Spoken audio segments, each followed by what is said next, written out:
Ang pagkain ng hilaw na papaya ay tumutulong maging maayos ang pagtunaw ng mga pagkain na kinain natin.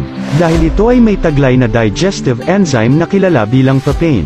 Nakakaalis din ang hilaw na papaya ng sobra-sobrang mucus sa ating tiyan at labanan ang intestinal irritation. Pangalawa, panlaban sa inflammation. Ang hilaw na papaya ay may taglay na anti-inflammatory properties na malaking benepisyo sa mga taong may asthma, osteoarthritis, gout at rheumatoid arthritis. Ito ay may taglay din na vitamin A na nakakabawas ng inflammation sa mga taong naninigarilyo. Ang pag-inom ng green papaya juice ay panlunas din sa namamagang tonsils. Pangatlo, nag-aalis ng toxins. Ang hilaw na papaya ay tumutulong na alisin ang mga toxins at free radicals sa ating katawan.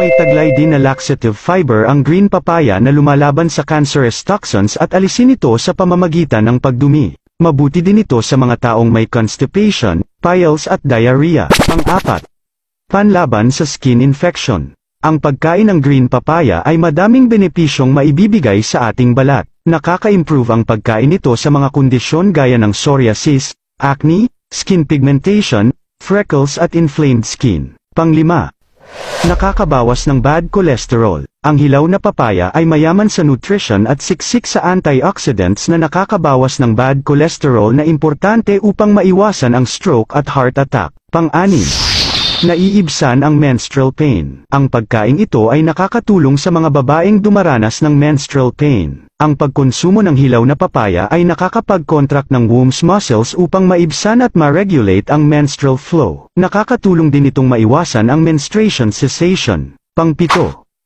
nakakapagkontrol ng bowel movements. Ang hilaw na papaya ay may taglay na anti-parasitic at anti-amoebic na may kakayahang mag-regulate ng bowel movement. Ang resulta nito ay maiibsan ang constipation, indigestion, acid reflux, ulcers, heartburn at gastric problems. Pangwalo, maiiwasan ang problema sa puso. Ang pagkain ng hilaw na papaya ay nagme-maintain ng maayos na blood flow at panatilihing sakto ang sodium ng ating katawan. Importante ito upang mapanatiling malusog ang ating puso at maiwasan ang mga problema gaya ng heart attack. Pang-siyam, mabuti sa pagbabawas ng timbang.